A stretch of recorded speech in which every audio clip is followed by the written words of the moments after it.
You're listening to Keith Engle, the host of TGI Sports Talk on the National Streaming Sports Roku channel.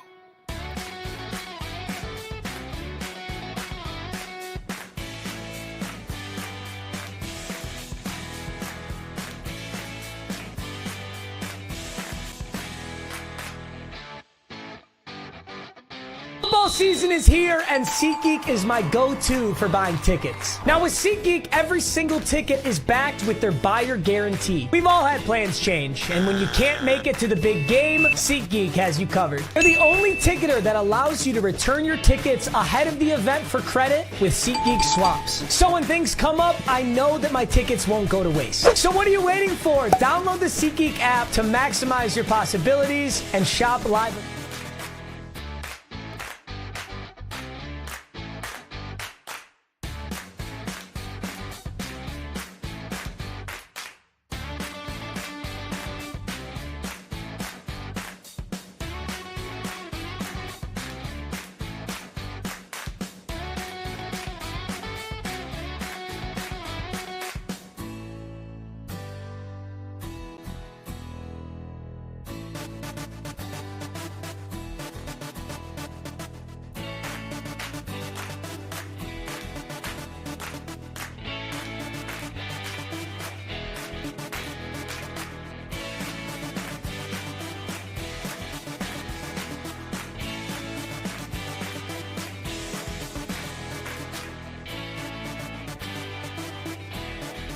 Good morning, everybody. Keith Engle here for TGI Sports Talks. Sunday stream of consciousness. Sorry, I lost my track of my my train of thought here for a second. I want to start off. I'm having a little trouble getting when I come off of the national streaming sports show in the morning. I have a little trouble getting everything right back and showing. So. In fact, we do have a few people in here, so I apologize. Hey, bear with me 1 second while I try to get everything back up and sharing everywhere. And I got a few words that I want to share this morning. I think we're getting there where we need to be. So I'm just going to give this one a second. We're not on Roku Live yet. The Northeast National Streaming Sports Show is going a little bit long. As we had yesterday, found out a good friend of mine, somebody who I dealt with a lot in this business, and somebody I considered a friend, somebody who invited me on his show. We'll talk more about this as show goes on. Invited me on his show one time on a Friday. It turned into every Friday for the last 5 years. Then it turned into every Wednesday for the last couple of years. And I enjoyed every second of it.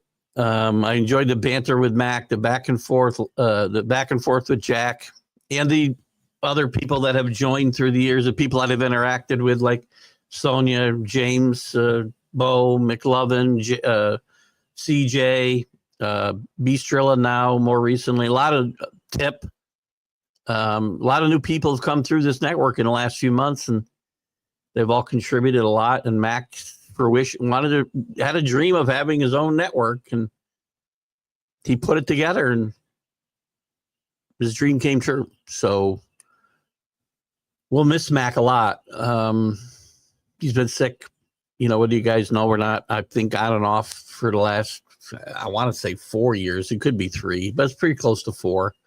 Would have some extended absences, but always bounced back, and mostly bounced back strongly. And this last time he did not. And he's in a better place. He has no pain. I know his family has pain, but he does not. And I want to say, I'll miss my friend Jack. I'll miss my friend Mac. Sorry, Jack. I did this in my remarks in the show. I kept saying Jack instead of Mac. I apologize. Mac McGrath. And if I laugh when I'm talking about people who have passed, it's because it's my own way of coping with things I don't like. That's what I cope with everything in life. I get angry sometimes, as you've seen. But humor is the way I like to deal with the sad parts of life. So with that, we'll go on with the show. We can talk about Mac all you want. He can be a topic of the show. I would not say you cannot do that. You want to give some thoughts and prayers out to Miss Linda, you can do that. Linda's a strong woman, has stood behind Mac a lot. I know she's gone through a lot herself these last few years, and our thoughts go out to her and continue to, and she knows that we will help her any way we possibly can. And I mean that with all great sincerity. Mac, you'll be missed. You let me be me on your shows, and that's not an easy thing to do some days, as my followers here can tell you. But with that, we'll move on to a little bit more fun stuff. But again, do not feel like you cannot speak out here. How come I cannot? I somehow lost my banner. I had it up and I took it down for Mac's banner there, and now I can't find it. Heck is going. There we go. That's the one I like. All right, guys. A little slow getting started, but I'll get to your comments in a second. I see they're already loading in. I want to thank everybody watching today on Facebook, YouTube, Twitter. We're live. We'll be live on Roku at some point when Sonia's done with the tribute show to Mac. I did kill it on my platforms. I apologize because we needed to do that to get this show on the road. The groups, you know who you are. I'm not going to go into a great detail today because I want to get into the show, but John Gonzalez, Greg Rawlings, Flo and the gang at Bottom Line Sports, Ken Kraus. Quick shout out to Ralph Williams in RW Media out in Pittsburgh. Does some great stuff, including a sports corner from 4 to 6 p.m. Eastern on Tuesdays, and everybody else. And also DDH, thumbs up. Another, it's funny. Two people that I was very ingrained in trying to work with them, and they were starting their own networks, and they're both doing great things, heading towards great things. And they're both sadly no longer with us for far different circumstances, but it's sad. And I find myself in this position, not to be morbid. You get to be my age, unfortunately, we're talking about more of the people that mean something to us passing than we'd like. So in any event, let's try to keep it. We'll try to keep it a little more upbeat today. Hopefully we're live everywhere. And I'll get to all your comments. I'm going to just want to make sure we're live on Facebook. I don't know if we are or not. We must be, I'm guessing. Yeah, we are. Good. All right. Let's get to some comments and let's move this show forward, and we can talk any way you want. JB, good morning, my friend.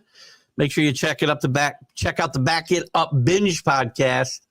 Any new interviews coming up for you? I don't know what I'm doing with interviews, guys, by the way. I've really struggled. I like it. It's just so much work, and I know in retirement I'll have more time, and I want some of that time, but I'm struggling about whether we're going to continue that show.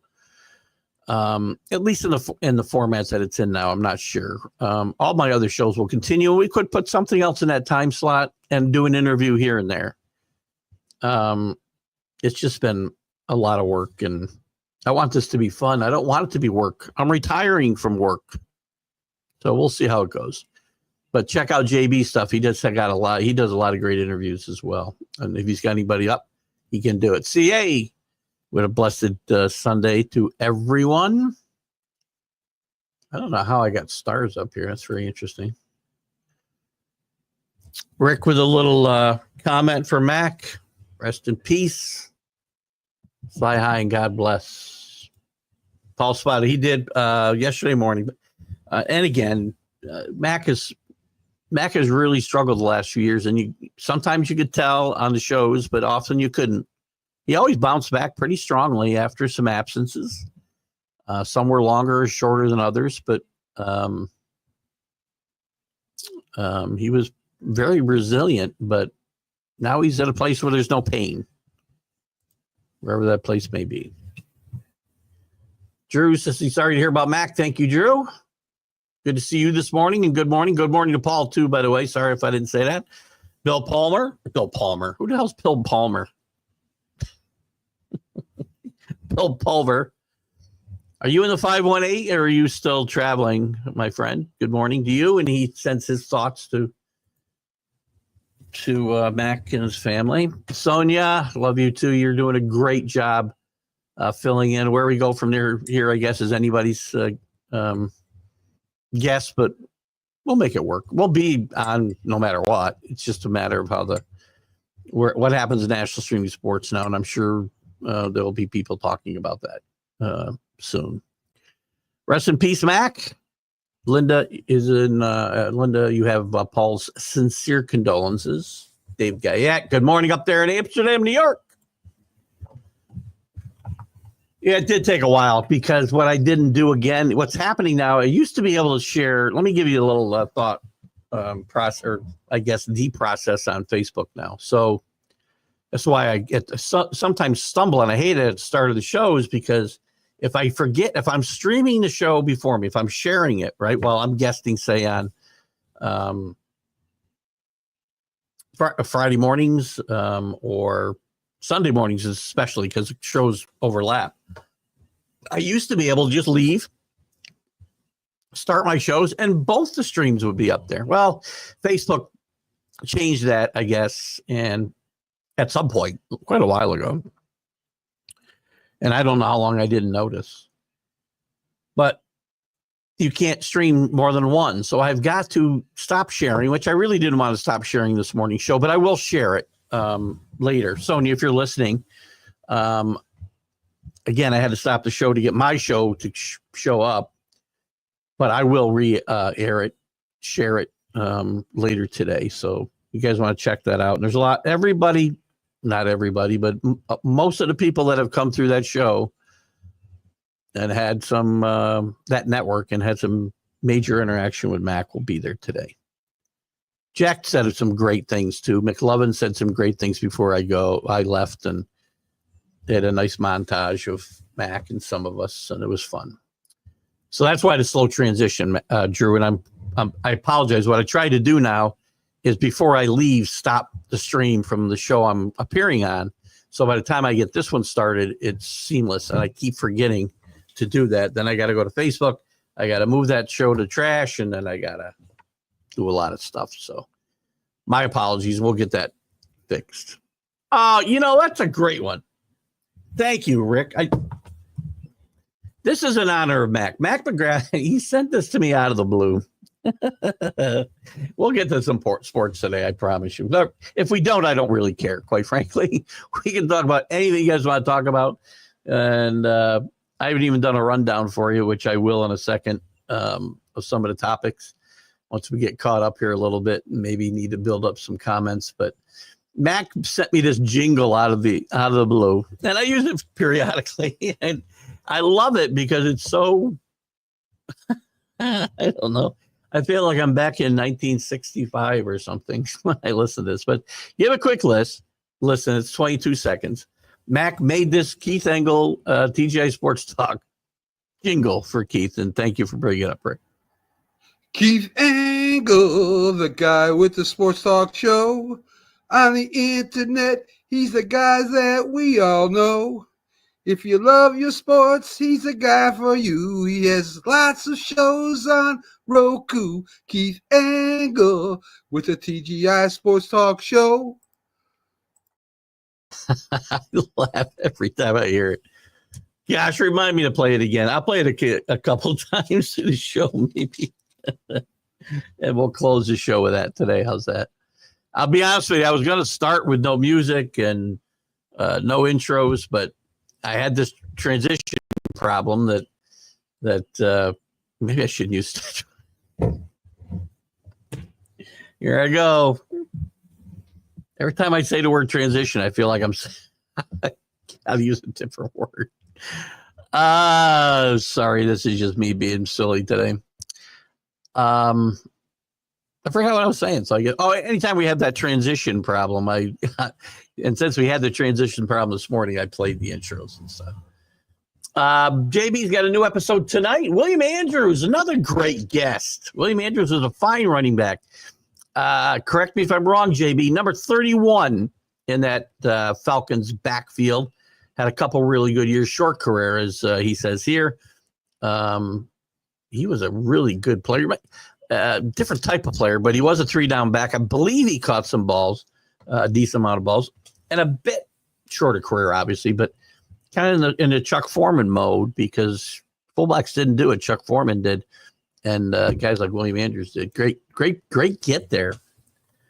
JB, if you have a way to send me those, I'll be happy to replay any of those on my my platforms. I have no problem doing it. If you can send me a download or something, or you can share it. I think you can share from YouTube. You can share it to TGI Sports Talk, and I'll make sure you got to make sure you send me a note that you sent it because I don't let just shows just get put up there. I have to okay them. So, and sometimes I miss them. So let me know you do that. But I'm more than happy to do that for you, buddy. Hello, AC. Good to see you in the fire today. AC fired up on social media lately, by the way. Good job. Love the jingle. I know, right? You put a smile on my face today. I normally deal with these types of things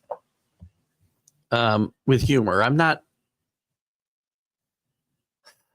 an emotional kind of guy, but I don't show my emotions a lot. I show mostly humor and anger. I probably should show something in between. But I deal with a lot of this stuff with making jokes because it eases my own transition to where we are now. Michael Gott in the UK, didn't know Mac or anything about him. You might have seen him if you tuned into any of the shares that I did of the Friday Mac and Jack show, which would air before my 9 o'clock show, or the Sunday big football show, or the Wednesday night show. So Mac's probably the reason I went from doing an hour a week to, I don't know, 10, 12. Transition issue.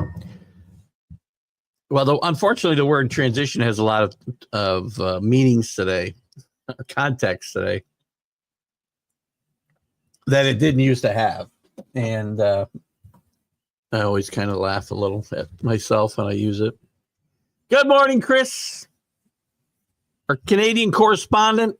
Here's a Sunday question. Did Bo Jackson have any children that went into sports? Not that I'm aware of. It's a great question, Chris, too, because there's a lot of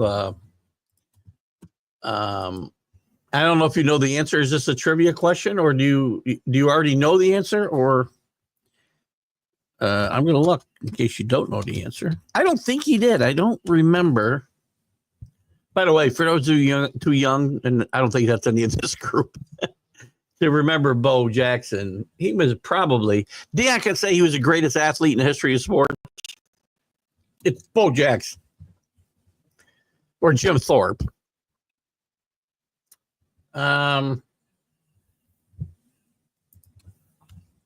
Let's see what I can find here. I'm going to look real quick.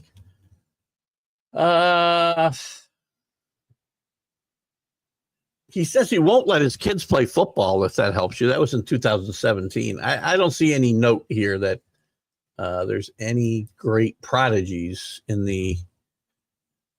He won't let him play football. So there you go. There's one thing.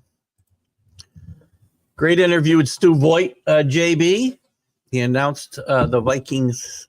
He announced. Oh, he did. That's right, too. Great point. I forgot he was there, Rick.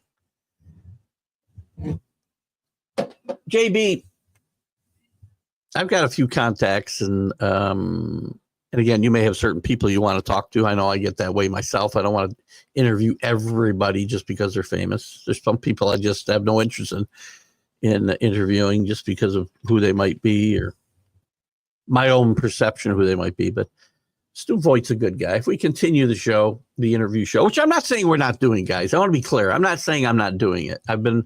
I put that show on, not on hiatus, but we've done a lot of encore presentations just because of where I'm at as I ramp down or up, however you want to phrase it, to retirement and here in just 115 days. 115 days. That's including weekends and PTO. So it's really only How many weekends do we have till I retire? 4 months would be 16. And we'll count this one. It's 15. Take that right off of there. That makes it what? No, that's 16. That makes it 100. I've got PTO for 7 days so far. That's 93 holidays. 91, a couple extra days surrounding the holidays. We're under 90 actual days working. Let me give you guys a few. I didn't do the rundown at the top here, so let me do that. Again, Mac, my friend, Godspeed. Godspeed. So much I wanted to say when I gave my remarks on the 8 o'clock show, and it's hard. It's hard to, what do you say? What do you say? Tell me how you like that. I'm going to make it like you're at the eye doctor right now. Better? Better now? Better, worse. Okay, so here's 1. Here's 2. 1, 2. I like this one better. It gets my face more color. The other one flushes me right out. Anyway, what's going on in sports? The fan in Pittsburgh has recovered consciousness. He's still got a ways to go, but is there any takeaway anybody has from this? I keep watching this video. Did he fall or did he jump? Tragic situation, man. Young guy, I believe.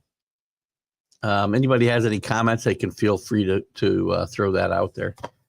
Cassis is out. More injuries. Major League Baseball's full of injuries. Cassis now out for the year with a ruptured patella tendon. Volpe looks to be okay, but we'll see. Schmidt concerns that he was scratchy the other night. I got somebody hot here. I can't read it. The surprising A's doing well. Who was I talking about hot here? I think it was Mariners. Playing really great baseball, actually scoring runs. Watch out when that pitching staff gets healthy, guys. Braves roller coaster season continues. Texas loses 4 in a row again. The Mets a bit of a surprise. You can talk about who's hot, who's not. Well, actually, who's the good teams? And again, I usually wait to Labor Day. That'd be easy. Memorial Day to kind of say these teams are in trouble. These teams are looking good. Who are the good teams? Who are the surprises? And who's in trouble? The NBA. There's a lot to talk about. We don't talk a lot of the NBA, but with the playoffs here, I'd love to talk about it. Probably no love lost. The Lakers are out. 4-1 losers to Minnesota. The Bucks are out. I think Doc Rivers will probably be out as well, and I wouldn't be surprised if Giannis moves on. Coach Pop officially resigns. I think 76 or 77 years old. The all-time wins leader in among NBA coaches. 5 world championships. Did go out in the first round 6 times, but you win 5 championships, you get a bye. Had some great players, and he made no bones about it that he had great players, and that's why he won. Knicks beat the Pistons in a very interesting series. Great fourth. Well, they almost blew the game because they had an 11-point lead, I think, at the start of the fourth quarter. They blew it all, fell down as much as 7. A great group effort, but it was Brunson at clutch time who put them over the top. They'll get the Celtics. I'm trying to keep an open mind, but this is going to be a tough series for the Knicks. Starts tomorrow.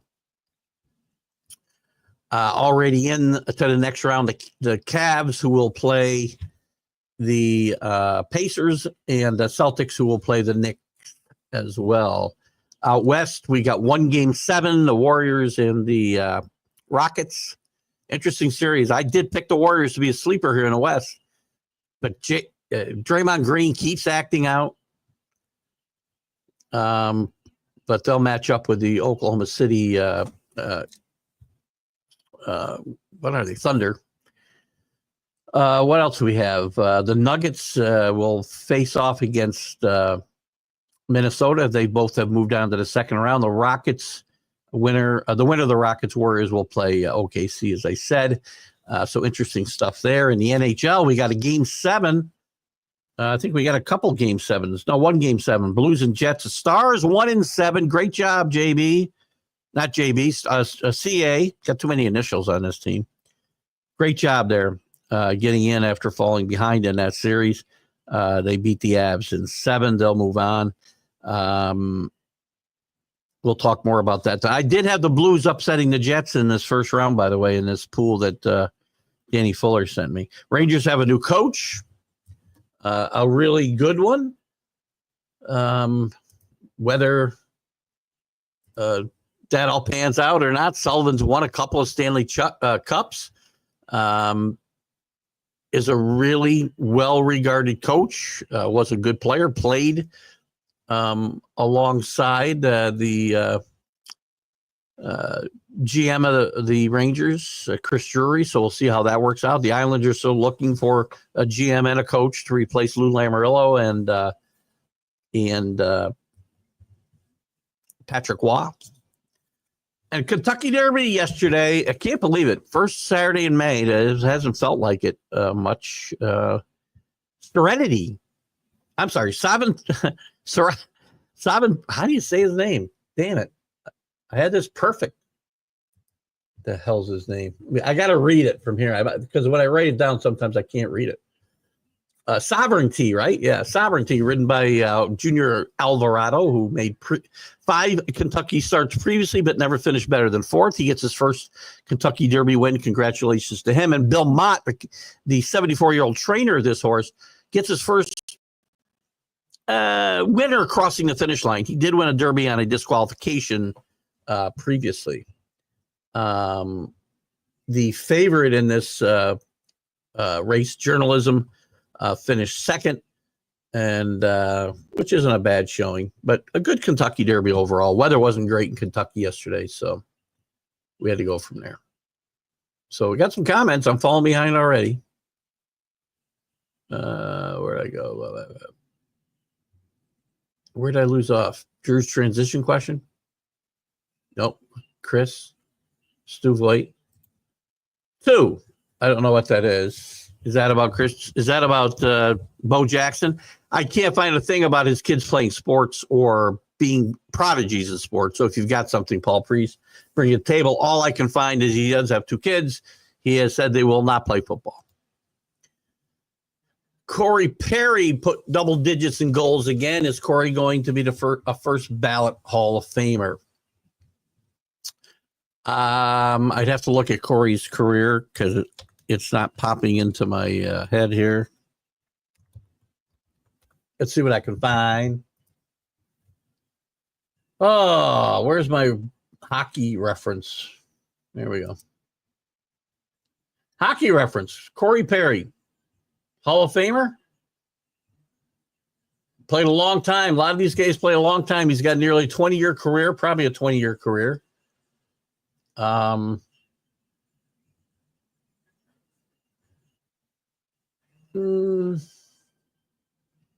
not sure. I mean,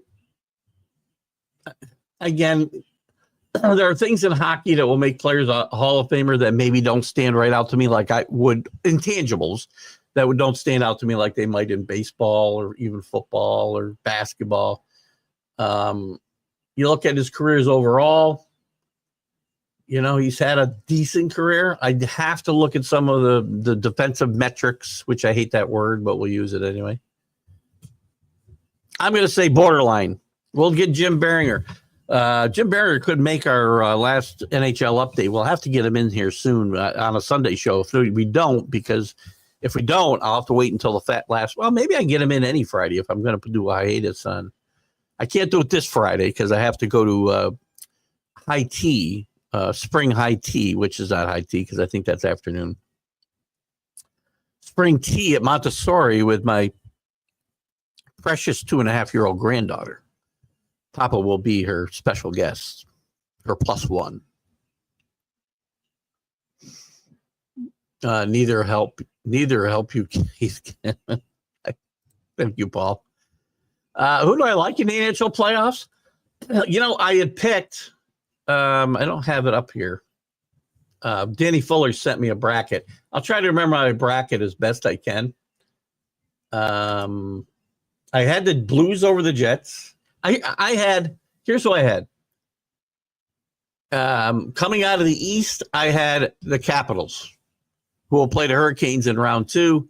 The East is all set. Hurricanes play the Capitals. That ought to be a great series. Maple Leafs and Panthers. That should be another great series of defending champions against the Maple Leafs, who have historically not been able to get out of this round. So I like the Capitals to come out of I took the scratch here, the Capitals to come out. I may have taken,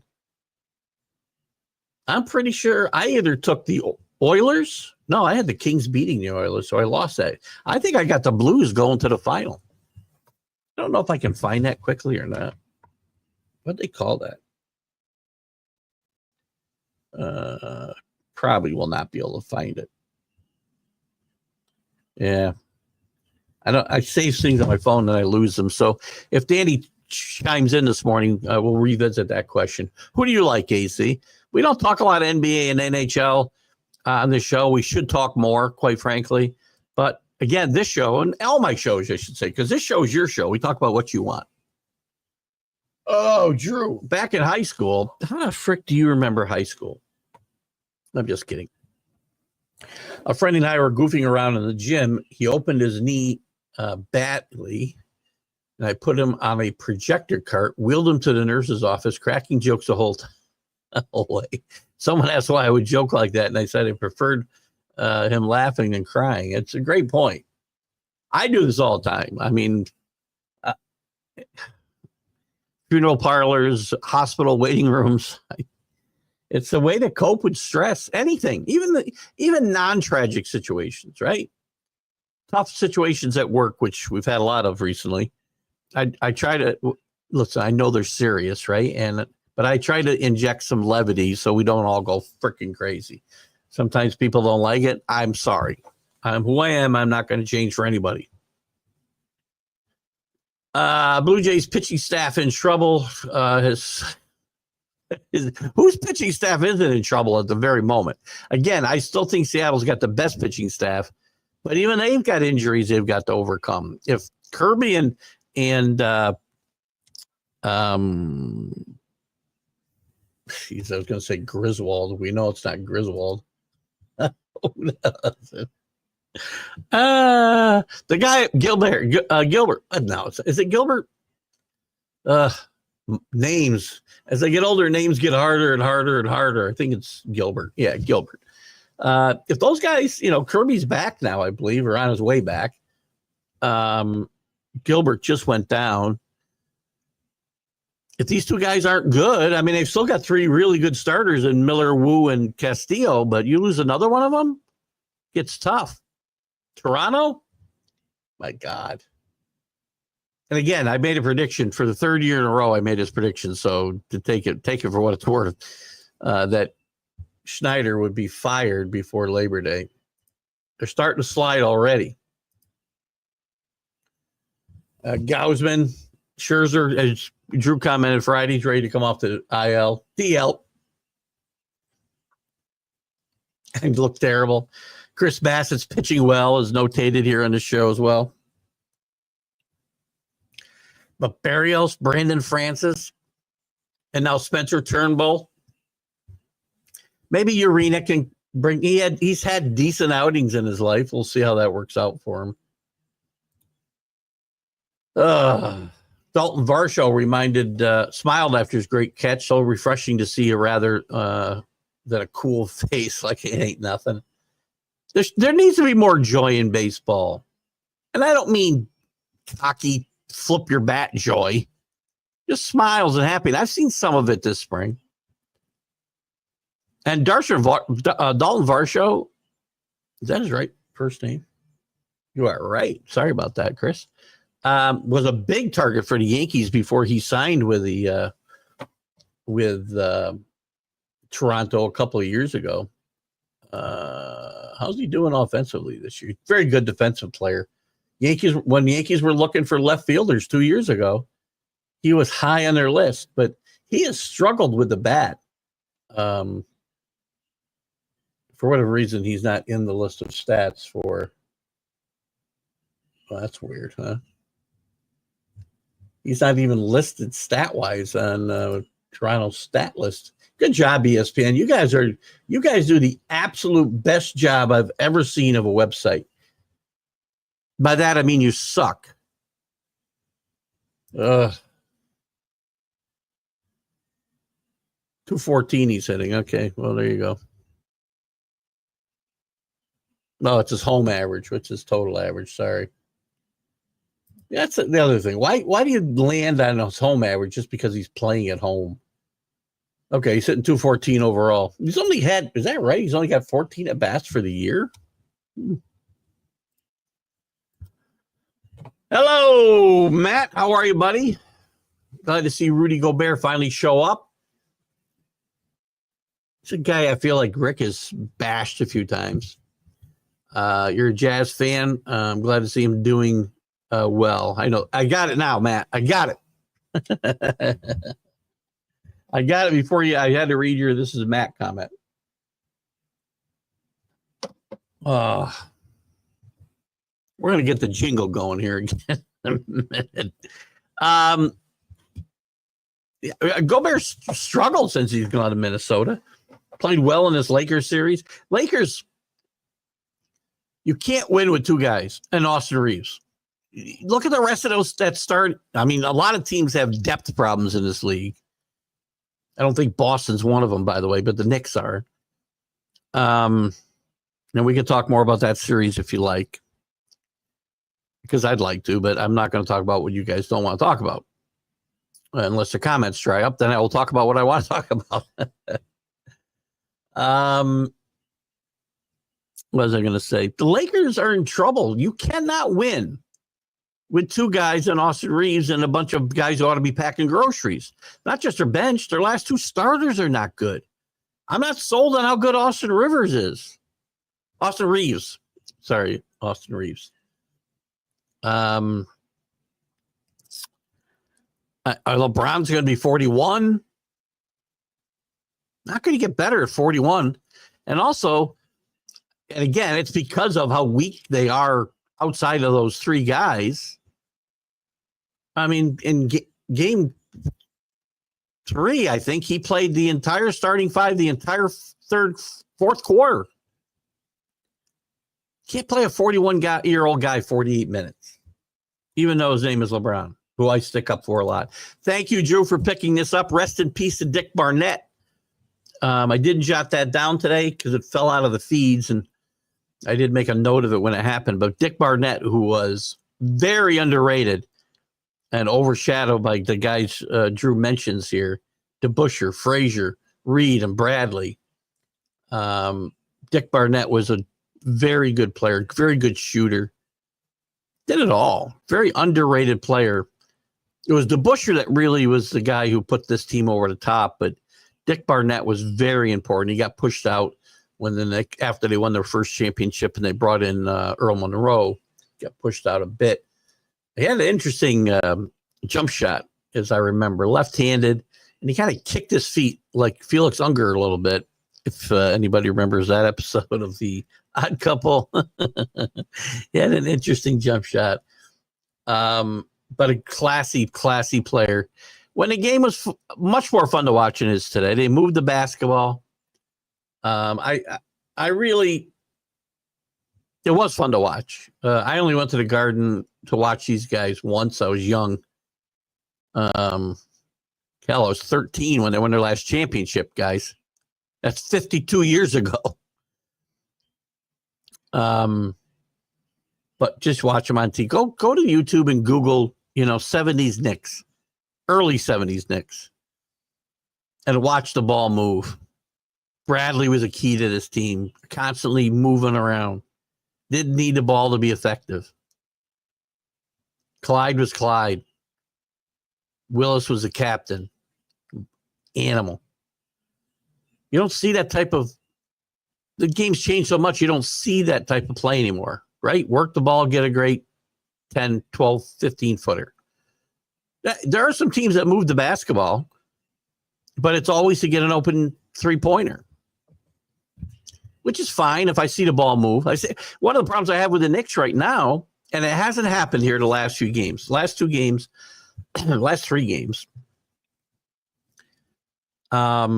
much better ball movement.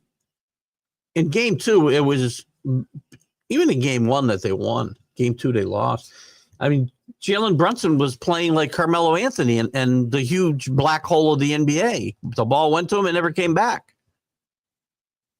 Well, he got everybody involved. That's what the point guard needs to do. Now, you could be a score first point guard like Brunson is, but you also have to get everybody involved, and he did that in games 5 and 6 in my mind, even though they lost game 5. From 3 on, 3 they really did well. They had a couple guys in 30 with 30 points. All the starters were over 15. Everybody contributed. Same thing in game 7. Now Brunson has, again, the brunt of the points and takes a big shot. We know he's going to do that. He's amazing. He's not a big guy. And as they let that clock run down, I'm like, frick, man, he's not going to get a good shot. And he got a great shot and wins the game. So this team can be fun to watch, but they run into spurts where it's everybody's standing around watching Jalen. But this Knick team, to Drew's point, great team, great basketball team. NBA seems over already unless the Celtics get major injuries. Celtics are too deep, and Jason Tatum just put up 35 in 3 straight games. Listen, normally I would agree, and I don't think. I'm looking for reasons, right, to say to you, you know what? Knicks could win this series. I'm not so sure because the Knicks don't. The Knicks bench has been atrocious, and the Celtics, on the other hand, I mean, if I'm not mistaken, they've got Porzingis. No, he's starting at center, but they got Drew Holiday, who's starting to play a little better. He had kind of an Olympic maybe a hangover. He didn't play well early in the year. He's playing much better. Al Horford, Cornette, guys coming off the bench that the Knicks don't have. And they spread the wealth around. I mean, Jason Tatum is their go-to guy. You stop Jason Tatum, you got a decent chance of beating the Celtics. But they got guys coming off the bench that play 34 minutes a game, 26 minutes a game, 32 minutes a game, 16, 14. That's a lot of minutes off the bench. So they're going to play where the Knicks are going to play like 6 guys and count on the starters to stay healthy, and they're banged up. Brunson's ankle was tweaked again the other night. Towns has been banged up. Hart was banged up a little bit in game 5. That's why he and Brunson ended up watching this game from the sideline at the standing at the scorer's table for 2 minutes at the end of the game. This team goes deep, and it's also a team that knows its roles. I said 2 years ago when they traded away Smart or let him walk, I can't remember which it was, that was going to be a problem. He knew his job. He was one of the keys to this team. But again, we've got guys. Al Horford feels like he's been around forever. They got depth. They got some youth on that bench to insert some energy. Great job. Randy Poffo, the Macho Man. It came from his baseball career. I never heard that before. If you don't know Randy Poffo, the Macho Man from WWF, you guys today who follow it know it as WWE, but it was the Worldwide Wrestling Federation when I was a young man and actually followed it. I don't anymore. Macho Man was a big star, but he was, and Leaping Lanny Poffo was his brother, which plays into this next comment that Chris had brought. Randy Poffo was a catching, if I'm not mistaken, he was a catcher, Chris. Or Drew, who usually knows some of these facts. I think he was a catcher with some promise in the Cardinals organization.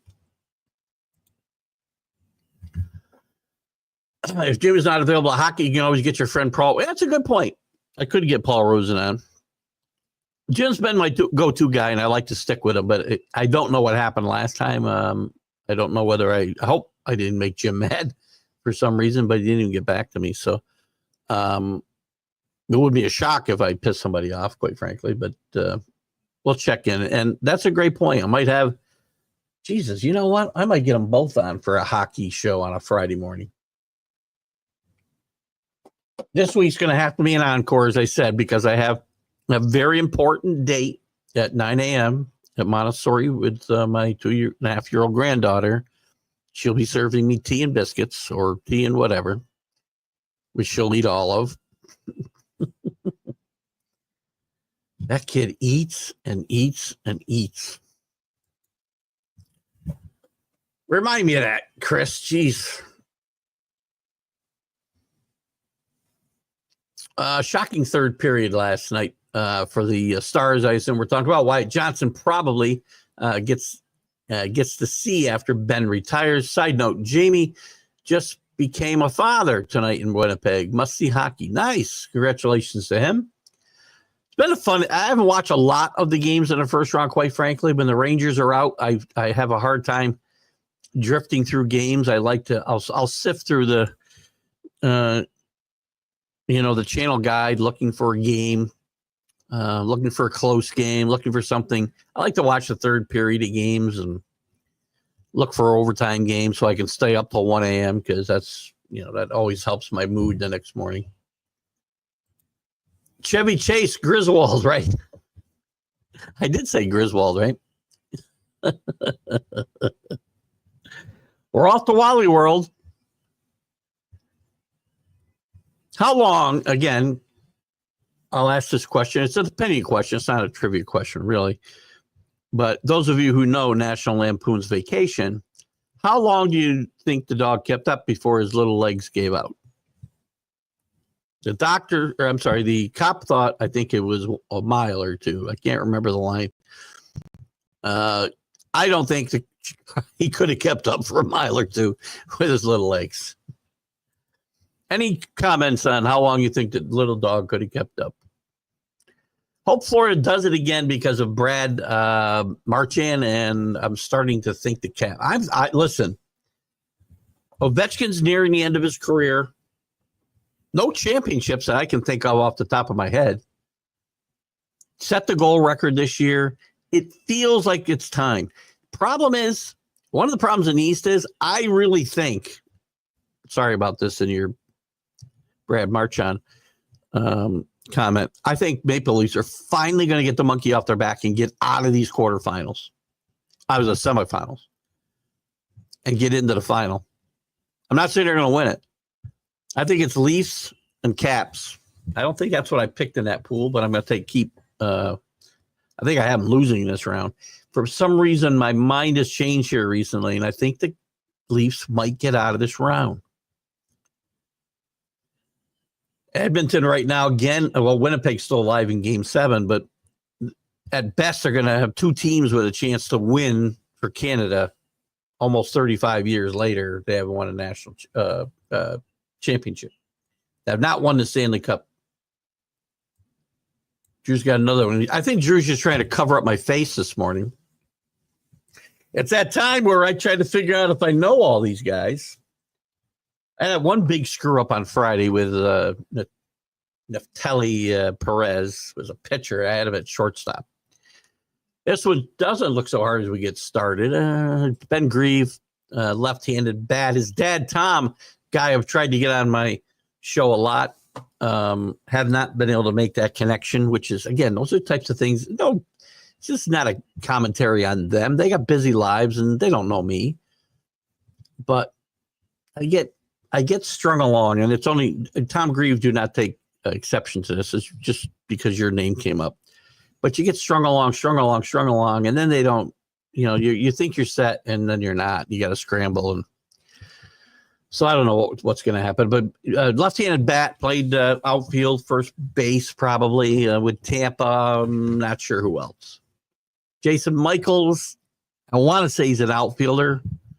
Cannot remember where he played. Miguel Cairo was a very good middle infielder. Played probably third base as well for some teams. Played with a lot of teams. Played with the Yankees for a while. Was very effective with the Yankees for sure. This is going to be a tough one for me. Manny Abar, I remember. I believe a middle infielder, but I can't be positive. Joe Borowski, pitcher. Don't know with who. Eddie Perez, catcher. Catched a long time. Rick Leach, former Michigan Wolverine, great left-handed hitter. Played in the Ranger organization. Never played in the NFL, but he was a very good quarterback at Michigan in his day.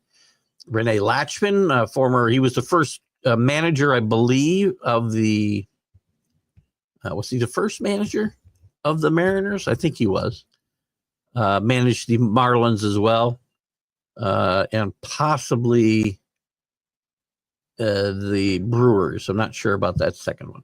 Ken Oberkfell, decent left-handed bat, second baseman, third baseman, played with the Cards and the Braves. Howie Coplitz, I haven't got a clue. John Tizatorus, no idea. They aren't fun names. You couldn't include them in the fun names. Ty Block, nice one. Ox Miller, Frank Buggy, Zip Collins, John Malarkey, and even a guy named Ted Turner, not the famous one, who had one at bat in 20. I can't tell you anything about the guys with fun names today. I had struggled a little bit with a couple of these names. I remember Manny Abar, I remember Jason Michaels, but nothing's popping into this tremendous eidetic memory that I have. Not true. Matt's happy the Lakers got bounced. I'm sure that a lot of people are. Lakers have some work to do. LeBron's getting older. I wonder if you might see LeBron move in the offseason.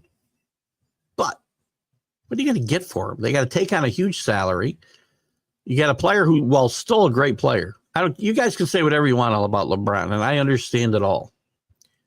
LeBron's still, he's 41 years old. He's still in the top 10 of the league. But you've got to be able to spot him better. They need to get deeper. If he's going to be on this team or whatever team he goes to, he's got to be spotted more, and the team needs to be deeper. Every team needs a bench. You get to the playoffs, you can't be playing guys 48 minutes all the time. 47 minutes, 46 minutes.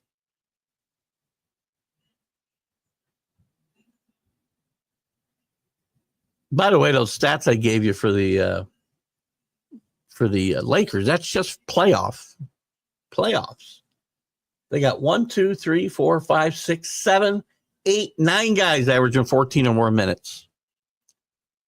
Nobody's more than 39. That's Tatum, of course. That's where I want my star at. 39, 38, 39 minutes.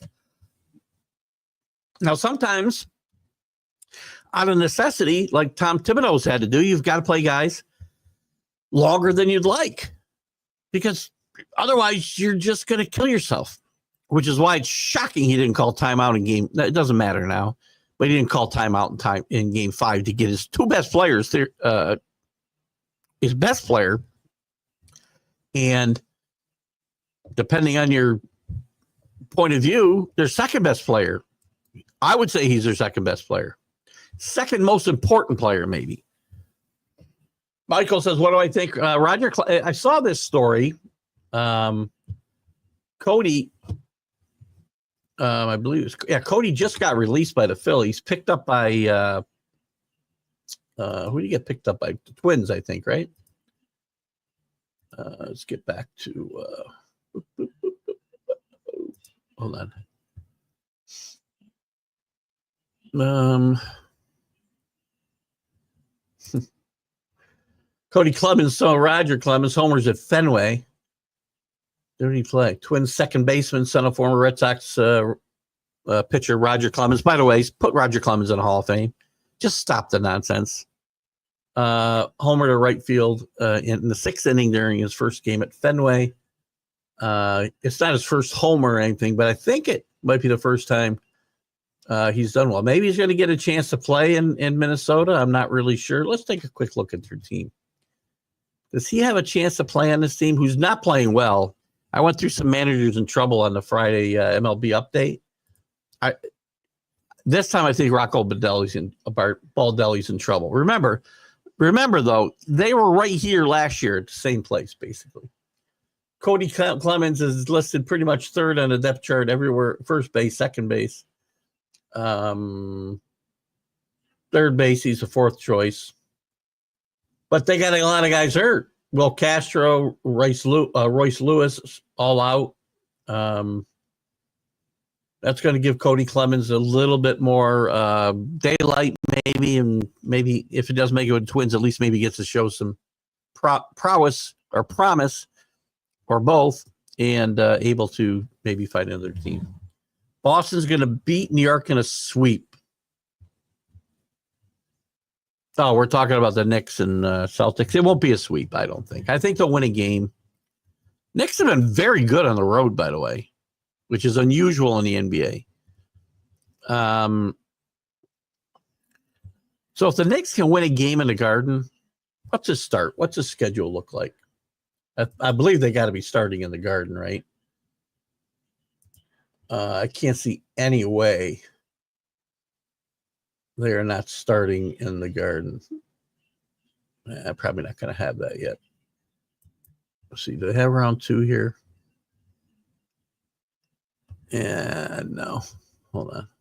I'm going to have to go to the bracket, I think. That's not really going to tell me what I want to know, though. I wanted to see when these games were. Yeah, we don't. By the way, Drew Holiday, I spoke about him earlier, playing good basketball right now. He won the NBA Sportsmanship Award for the second time.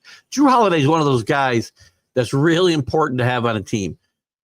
I don't think it's any coincidence that the Bucks really have struggled without Drew Holiday on their team. Just an FYI.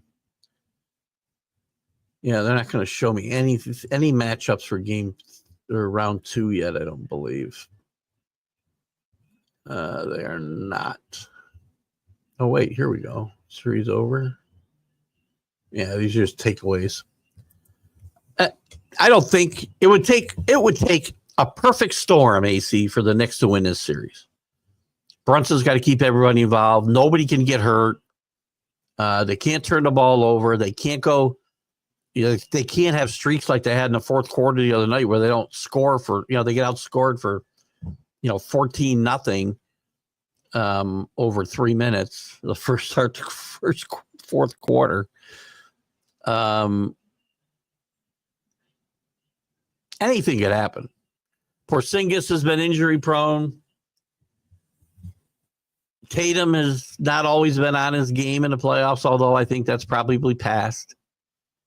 I'm not going to say they'll sweep them. I do think they'll probably beat them 4-1, 4-2.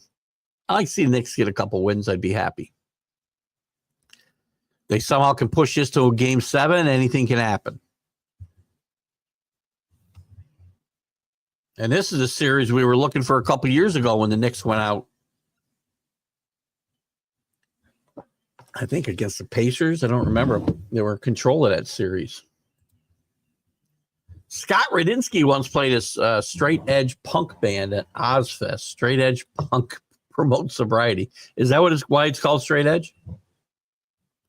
Well, good for them. Scott Radinsky. I know the name. Is he a pitcher? I want to say he's a left-handed pitcher, but he's probably a hockey player. And Chris brought him up. Now I want to know who he is. I don't think I'm going to guess that Ozzy Osbourne never played at this event, right? Oh, he's a baseball player. Is he a left-handed pitcher? He's got a name like a left-handed pitcher. Oh, come on, show me how he throws. Throws left. I'm right. Left-handed pitcher. Look at me go.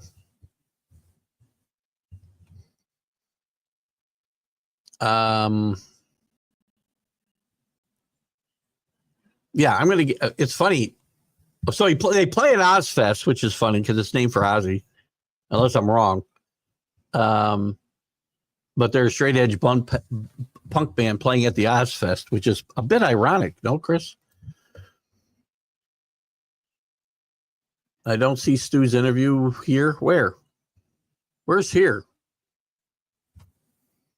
Where are you looking for it? If you share it to if you could send it to my Facebook pages, You can send it to my YouTube page too. It's up to you.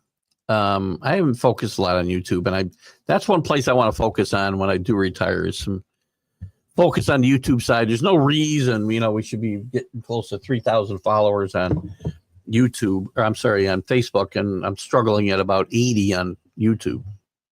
So, because I don't know how to promote the show there. That's why. Without spending money, you can do anything. I could get at least views.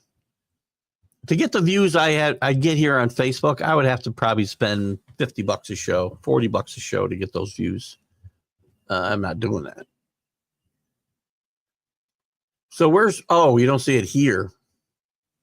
This is CA. Sorry, I don't know why I thought this was JB. Right now, you can see Stu's interview on JB's Back It Up Binge podcast on YouTube. I'd asked him to share it so I could share it on Facebook. So, Rick, boy, Drew, you were talkative today, man. Which is good. We like that. I get down here. That next scene made me appreciate in-person basketball and later hockey. Hockey's far better in person. Far better in person. I have gone to so many. I used to go to a lot of Union games, went to RPI games, saw the Frozen Four down here at the at whatever we're calling it today, the MVP Arena. Plus going to Ranger games and sitting in the blue seats. Much better in person. Basketball, I think basketball translates all right on TV, but to me, every single sport is better in person. Everyone. College football, 100%. Professional football, maybe not. Hang on one second.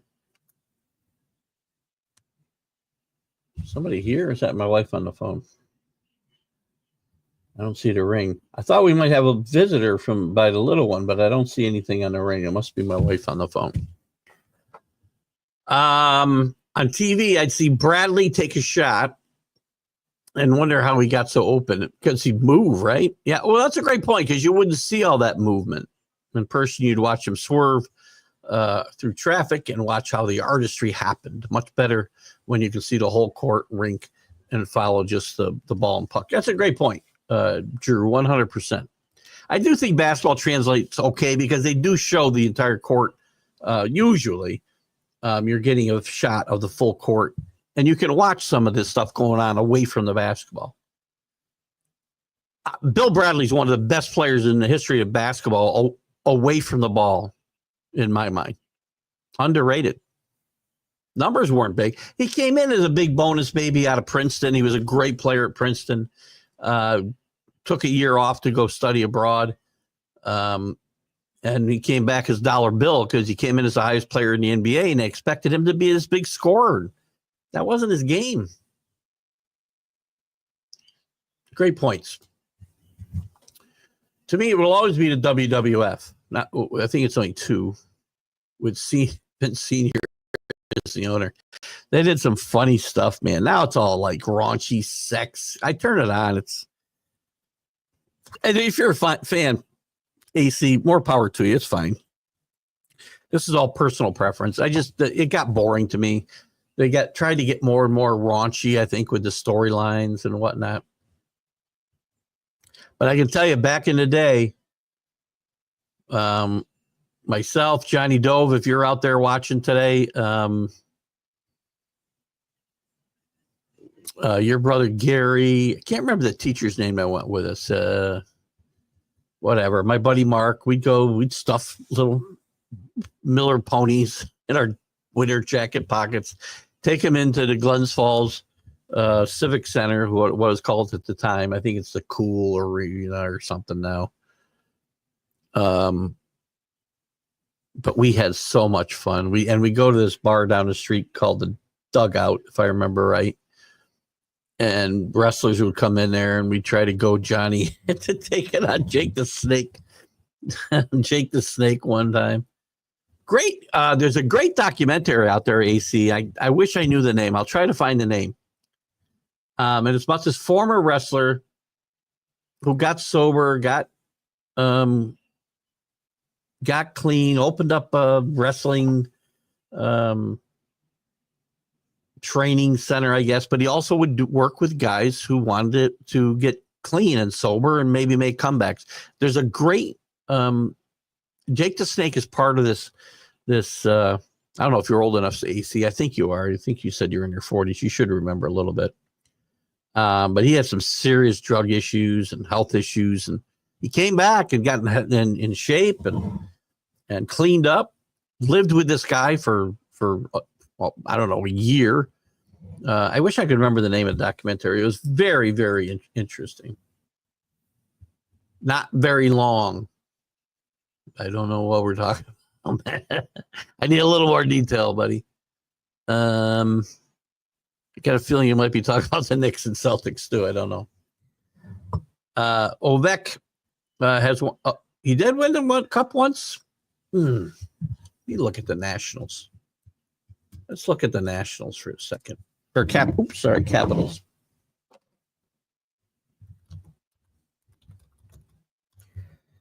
I don't remember them winning, but I, again, could be very wrong here because historically I get lost a little bit. What time we got anyway? 9:30. History. Maybe this will get me there. I can barely type when I'm like this. Wikipedia, this should help. You're not going to tell me. Just like tell me in a recap here. Stanley Cup won 17-18. Ovechkin would have been on that team. Very good call. Very good call. Who coached that team? 87. What'd I say? 2017.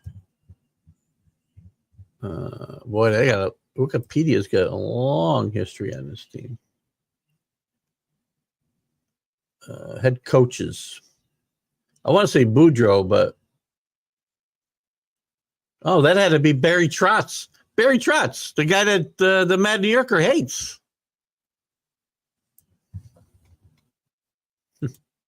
I like Barry Trotz. I do not know that that's true. I was going to talk about this topic. Shedeur, still a topic in the news, by the way. I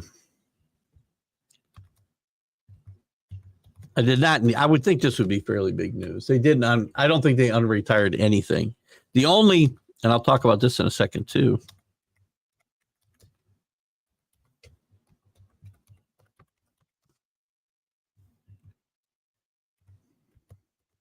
That'd be very funny if they did. No, they didn't. I can't find anything that says they did. I don't think that's accurate, Billy. I don't think they should have retired it, right? I mean, they're got until Darius, what was the quarterback's name? Won national championship. He coached in Colorado forever. I did this the other day. I forgot his name. Great player, two-time Big 8 Player of the Year. Why is his number not retired? But a guy who went 13-12 at Colorado is. Hunter, I'm fine with. There should be a waiting period for all this stuff anyway. Because what happens now, and this isn't going to happen with Travis Hunter. I think Travis Hunter is a good kid and will walk a straight line. I don't know that for a fact because a lot of kids, I'm sure I thought about that in the past, would be that way. Or would fall off the tracks.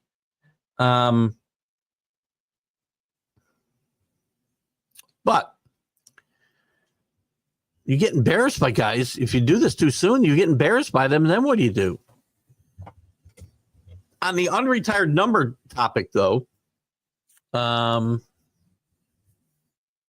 geez, I'm falling behind again. Doesn't look like there's that many comments. There must be.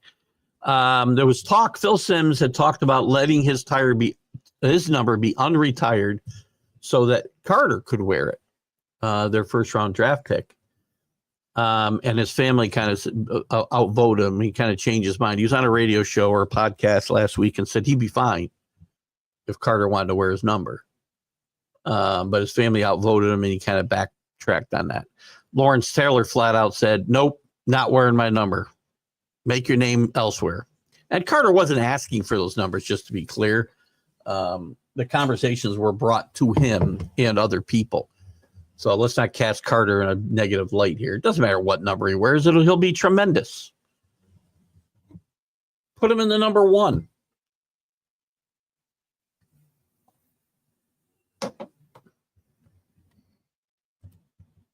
Toronto downtown is completely consumed by condos. It's going to be interesting next year when the World Cup comes to Toronto.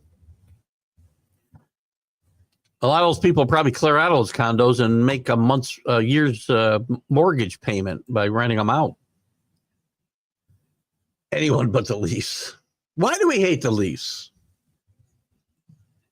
I usually root for original 6 teams when the Rangers are out. Well, their original 6 team. But I do like the Blues this year. I do like the Caps.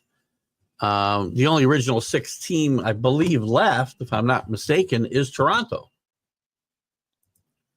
Let me just look again here. Jets, Blues, Stars, Avalanche, Wild, Kings. Yeah. There's nobody else left. Not even close to an original 6 team. Most of these teams came into existence after 1980. Well, the Stars were the Minnesota North Stars, but they came in the 60s.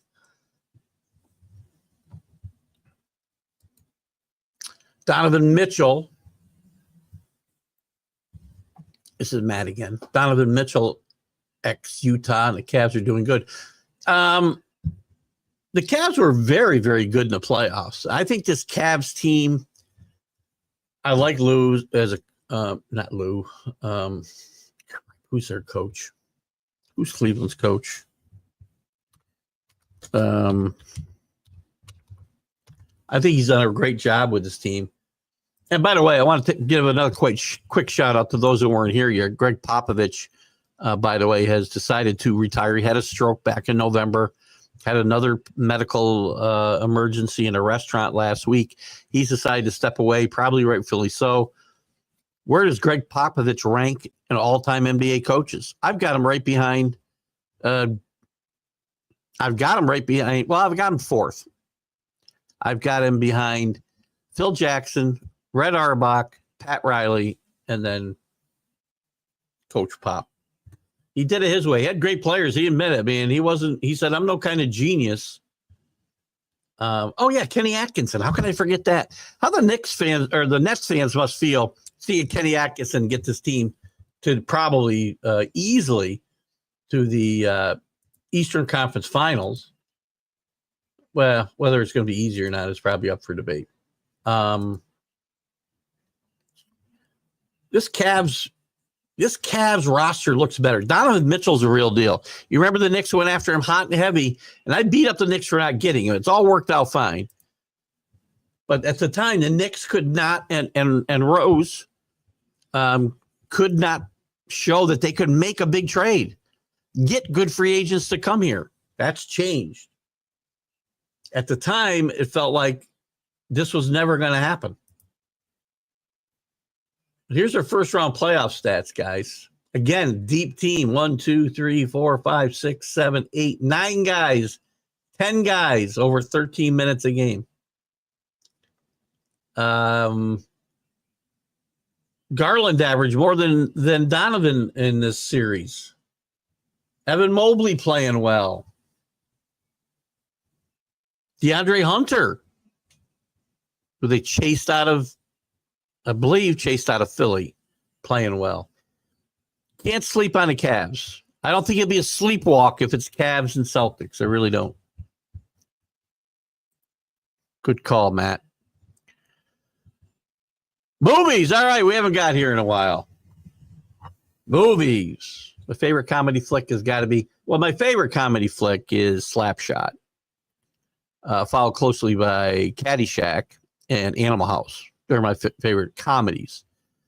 Holiday movies, Planes, Trains, and Automobiles is the number one Thanksgiving movie of all time. My wife likes the one with Ed O'Neill, Dutch. She likes Dutch. John Candy was awesome in this movie. John Candy was a really special talent. Too bad he died so soon. Especially the Bears and the Two Pillars. It was a great, poignant movie. Steve Martin was at the height of his career. Steve Martin's still going strong, by the way. I have to give another shout out for Steve Martin. I think he's 80 or approaching 80, or maybe over 80. I don't know. But him and Martin Short's show on Hulu, Only Murders in the Building, is a hoot. It is a great, great, great show. There's been 4 seasons, maybe 5, maybe 4 or 5. And I'll also give you another plug for a show here in a second. But check it out if you haven't. You got to pay for Hulu. Go get yourself a free month and binge the whole thing. They're 25-minute shows or something. Great, great show. Selena Gomez stars in it with him. Another great show I'm watching. I think I've talked about Bosch before on this show. Michael Connelly, great writer. I read some of the Bosch books, and they just ended their run. Bosch ran about 7 or 8 seasons on Prime, and then they had Bosch Legacy for the last, I think, 3 more seasons, maybe 4. But that long run, 10 or 11 years, is all done. But I did go back and found The Lincoln Lawyer, and my buddy Mark told me he'd been watching it, and I was like, I don't know. I'd seen it with Matthew McConaughey in a movie, and I wasn't that crazy about it. Michael Connelly also wrote The Lincoln Lawyer. And I don't know how I forgot this fact or totally missed it, but Bosch and Mickey Haller are half brothers, and they did cross over in the books a couple times. I did not know this. Probably information you don't even care about. But that's my recommendation. We are binging The Lincoln Lawyer now. We watched 2 full seasons. We just started the 3rd. It's really, really good. And also there's a new show on Apple with John Hammond. I cannot think of the name of it, but it's really, really well done. You can check those shows out. Big fan of Michael Connelly in his books. I didn't read any of the Lincoln Lawyer books. Interesting. I read, I think, all the Bosch books, or most of them. And somehow I missed this connection, or forgotten this connection between The Lincoln Lawyer and Bosch. Interesting. So there you go. Always entertaining, or always interesting when a team hires someone as a coach the very next day after they've been fired by someone else. Rangers Mike Sullivan. One team's garbage is another team's gold. Mike Sullivan is no team's garbage, by the way. Maybe you don't mean it that way. It's just a saying, and he's garbage to Pittsburgh, or they wouldn't be firing him, correct? The Rangers have been after Mike Sullivan. A lot of teams have been after Mike Sullivan for a while, but he just didn't come available. But Mike Sullivan is certainly, he was nobody's garbage. He was a great player in the NHL. He's won championships on the international level. He's won 2 Stanley Cups. So he's got 7 playoff appearances with Boston and Pittsburgh. He won 2 Stanley Cups his first 2 years. Now, it's been 10 years, 8 years since he won a Stanley Cup. But it isn't because Mike Sullivan forgot how to coach. So it's a great hire by the Rangers. And I think it was 4 days, just to be clear. I often will say, an hour. But I think it's funny. The only way it looks bad is that Chris Drury had made an announcement that this team was going to look far and wide, have their eyes wide open, looking for a head coach, until Mike Sullivan got fired. Then he got hired right away, to your point, Drew. But Pittsburgh might think he's garbage. Mike Sullivan can coach a game of hockey, and I think the Rangers will be better off for it. It's funny. He probably only going to get 2 years, because that seems to be the lifespan now. I think it was hilarious that John Tortorella came up in this conversation, because there's no way he's coming back to New York. When that guy burns a bridge, you don't go back. Doug Jones passed away in 2021 from a COVID-related illness. Doug Jones, the pitcher, I believe. It's funny, Chris. You're killing me because I have so many windows open by the time I get done with your comments. Oh, no, it's Doug Jones. Who the hell's John Jones? Not a pitcher. Who is Doug Jones? That guy could be a pitcher. That can't be the guy I'm looking at. I think that's a different Doug Jones. Doug Jones, Hocus Pocus. That's not him. Attorney. I don't think that's him. I don't see any ball players here. Let me just put in ball player. See what I get. There we go. Former league relief pitcher. Played on 7 different teams over 16-year career. 5 all-star selections and 303 saves. That's not a career to sneeze at. Great job, Chris. Passed away in 2021 from COVID related. I'm not sure where this is a stream of consciousness, Chris. When you, and again, great call because he's a great pitcher and not well remembered with the Indians. Not sure how that popped into your head today. Lakers also wasted a high draft choice. That might have helped. Second round draft picks hardly ever help anybody, by the way. Rarely. They might as well just have one. Teams trade their first round picks all the time because it's such a crapshoot. You find more guys in undrafted than you find in the second round would be my guess. I don't know this. This is just totally 100% my thought process. But again, I don't disagree. You won't get me to disagree that they wasted a draft choice. I'm just not blaming Bronny for that. I'm blaming the Lakers and I'm blaming LeBron. You got a guy who wasn't ready to play. Maybe Bronny would have been ready to play someday. We will likely never know because he was taken too soon before he had a chance to truly get healthy and develop. And that's what happens with these one and done players and all of that. I mean, it's just rough. Got a text here. Hold on. It's from Sonia. She's that's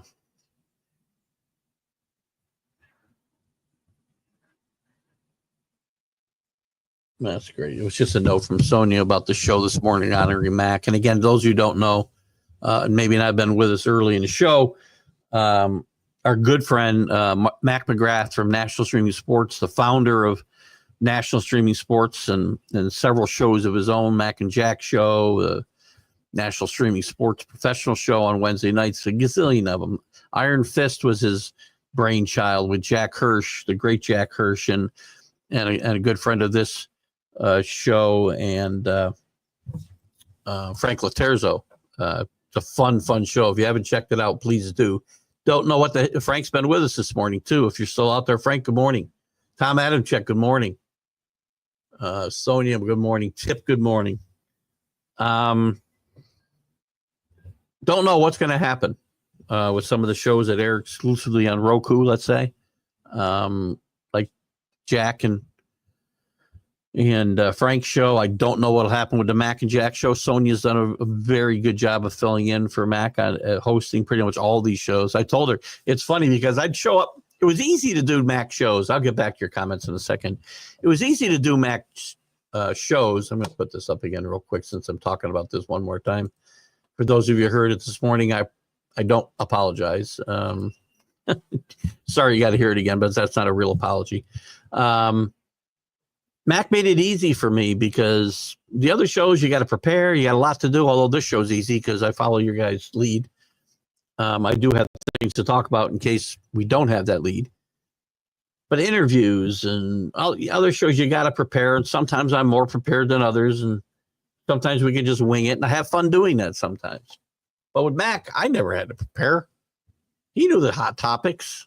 I pretty much knew what he was going to bring me. I didn't have to go prepare a lot of stuff. I made a few notes in case a topic came up. But pretty much it was off the cuff and we had a lot of fun. We'll miss our good friend, Mac McGrath. Our thoughts and prayers are with Linda, his wife, and his family, and Mac will be missed. And the pain is gone, and he's in a better place. So good for you. We wish you Godspeed again.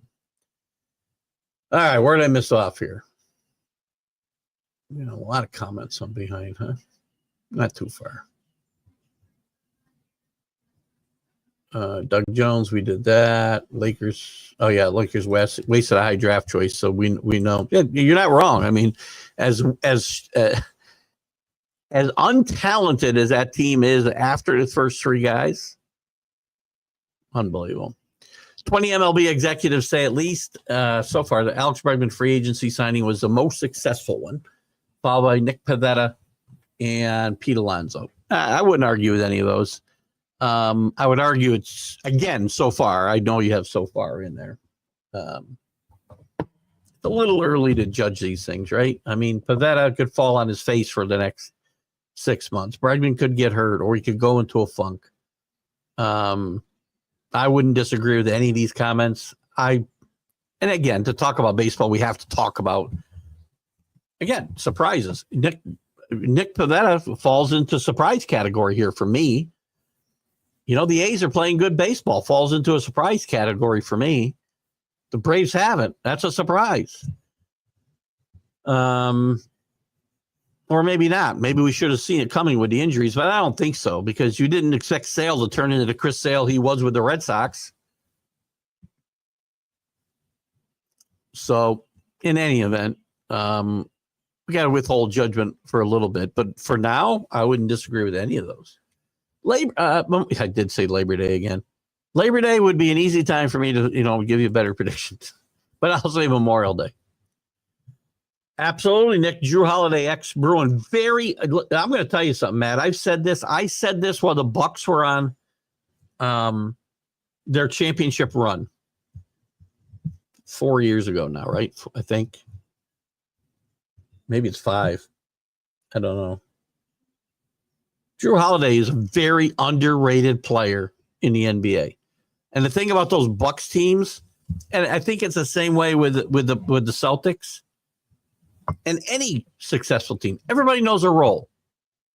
Everybody knows their role.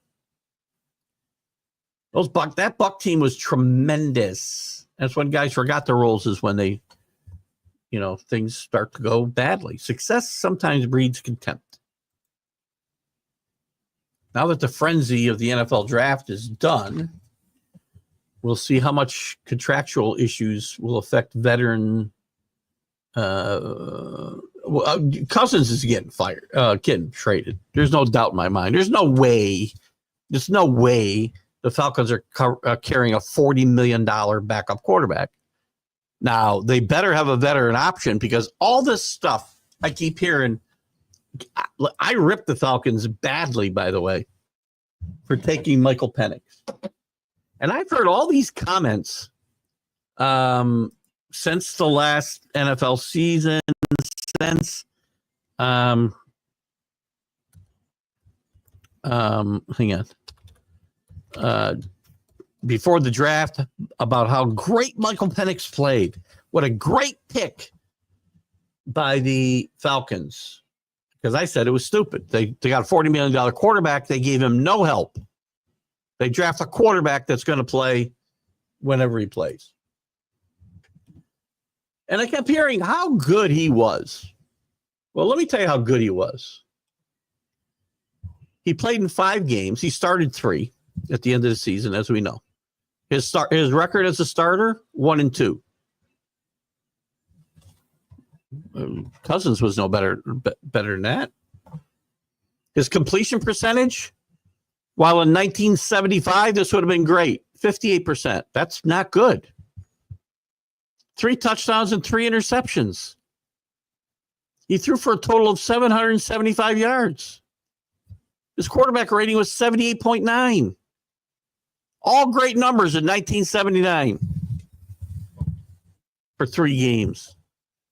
This is 2025. The way the game is played today, that's not good quarterback play.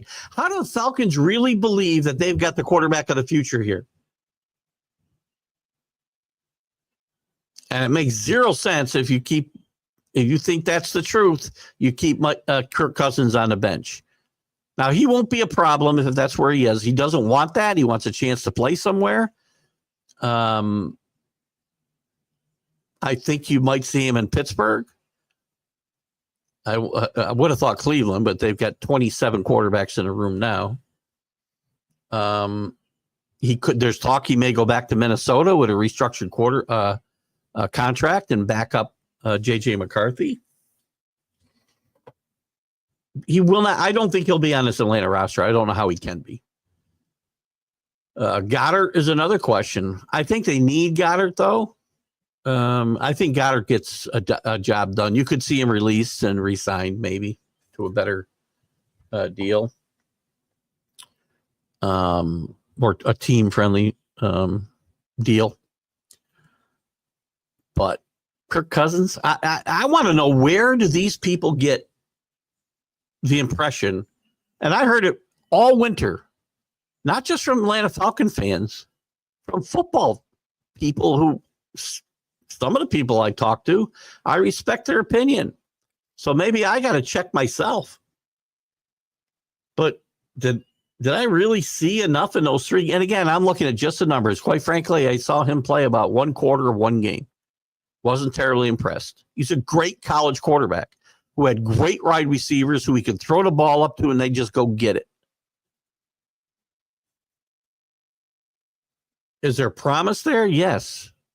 I haven't seen nearly enough to say he's a quarterback of the future. Now, maybe that's just me. Will Levis put up better numbers than this in his rookie season. Well, probably not. Now I got to go to Will because he's the guy I said would be the best pick in that draft he was in with Stroud and kid from Carolina. My boy Will's numbers. I'll get back to your comments in a minute. I know I'm falling behind here. I apologize. Oh, there we go. Pro Football Reference. So Will Levis has been roundly trashed. Okay? Here's what he did in his rookie season, just to compare it to what Penix did in 5 games. He started 3 games. Will Levis started 9 games. He was 3-6. That's the same record as 1-2, by the way, percentage-wise. He threw for 58.4% completion rate. He threw for 8 touchdowns, only 4 interceptions, and he threw for 1,808 yards in those games. Probably about the same yardage-wise. His quarterback rating was 84.2. His quarterback rating last year, the team was 2-10, so that wasn't good. His completion percentage went up. He threw more touchdowns. He did throw more interceptions, so not so good there. But his QB rating went up to 81, fell a little bit to 81.4. Still better than what Michael Penix put up.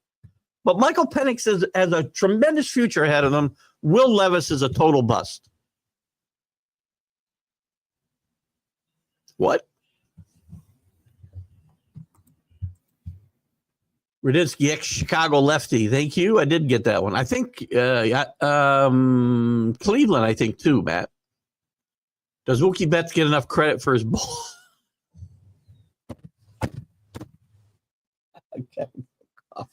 I got to bring cocktails. Now, to be fair, Mookie Betts is the best professional sports player from another sport, not bowling, since Jerome Bettis. So I'll give you that. I'll give him credit for his bowling prowess, yes. And I'm a bowler. I'm retired, but I'm a bowler. Too many years. About 30 years of bowling. I'm retired. My wife wants me to come back and bowl in a couples league. I don't know if I will or not. We'll see. Fantasy baseball update on the last week. Oh, I got to do my stuff. Rick and Keith are in a dogfight at 9-8. I'm losing 14. He's losing 14-6. Neil Bush is getting creamed 1-17. He has pitched way more than enough innings to qualify. Oh, God. That doesn't show up, I don't think, until after the week's over, right? If you don't have enough pitching, it doesn't show up in the day-to-day matchup standings or points. Good old days. Hogan, the giant.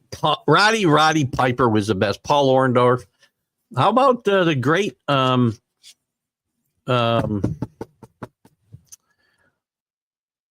Oh God, the guy who did the talk show, Mean Gene Okerlund, had a great line one day. They were talking. He was arguing with a wrestler about golfing, and they said to the golfer, said, "Yeah, Gene, what do you shoot?" He goes, "I shoot around 80. If it gets any warmer than that, I don't go out." Diamond Dallas Page, thank you. That's the guy I was trying to think of. If you have the name of that documentary, I don't care if you're a wrestling fan. It is a very interesting documentary. And again, you have to take these things with a grain of salt in some ways, because again, it's edited a certain way, but it was very, very interesting. And Jake the Snake was part of that documentary. You think you saw the documentary Jake the Snake? I think it was called The Resurrection of Jake the Snake. I think that sounds right. And it was DDP that helped him. It was him. It was definitely Dallas, Diamond Dallas. Because I don't remember Diamond Dallas Page, quite frankly. I think he came along after I had given up professional wrestling. Now I got to find some professional wrestling sites to share the show to, so that we've got so much wrestling talk. Scott Hall, Razor Ramon, also in that doc. What's interesting, and Phil Mushnick in the posts this all the time about all the wrestlers who have died very young deaths, often because of, at least attributed to, steroid abuse and other drug abuse, and it's just an interest. There's a lot to be interested in there. Shedeur just happy to be picked, quit turning into something that it isn't. Well, I'm just saying, he should be happy. I don't know if you're talking about my comments, Matt, or his. I don't think Shedeur is just happy to be picked. Again, why he got picked where he got picked is still a story. I said Shedeur was not a first round talent. He's certainly better than a fifth round talent. And I think Shedeur Sanders will probably have a very good chance to win that job. So I agree with 100%, but I don't think we stop talking about the story when news stories come out about why he didn't make it. There's a big story in the New York Post today, I think, or maybe it was yesterday it came out, about what went on during his Giants interview, the late Giants interview he did like a week before the draft, and how it was terrible, and how they, again, terrible from a personality wise and a football evaluation wise, because of the things the Giants put quarterbacks through when they come in an interview. So again, I'm not sure. The context escapes me a little bit. So I don't know if you're telling me to quit turning into something that it isn't. He's in the NFL. I agree. I said this last week. And now he's got a chance. He'll still earn his money. He'll earn money if he becomes a star. Won't get it as early. I still think Shedeur Sanders could probably play in the league. All I ever said was he wasn't a first-round draft pick and that he shouldn't have his number retired. None of that has changed because he got picked. And if you think Shedeur and Deion are happy he got picked in the fifth round, that's not accurate either, by the way. He should be happy to be in the league. And I hope he learns a lesson. Again, this is a great lesson for young people, man. Learn some humility. You're in the league. Don't go into there think you got anything given to you. You're a fifth round draft pick.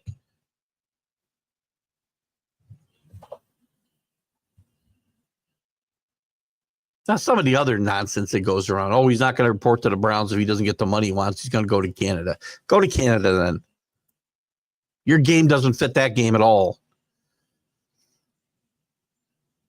But again, Matt, I'm not sure the context. You can clarify if you like. You don't have to.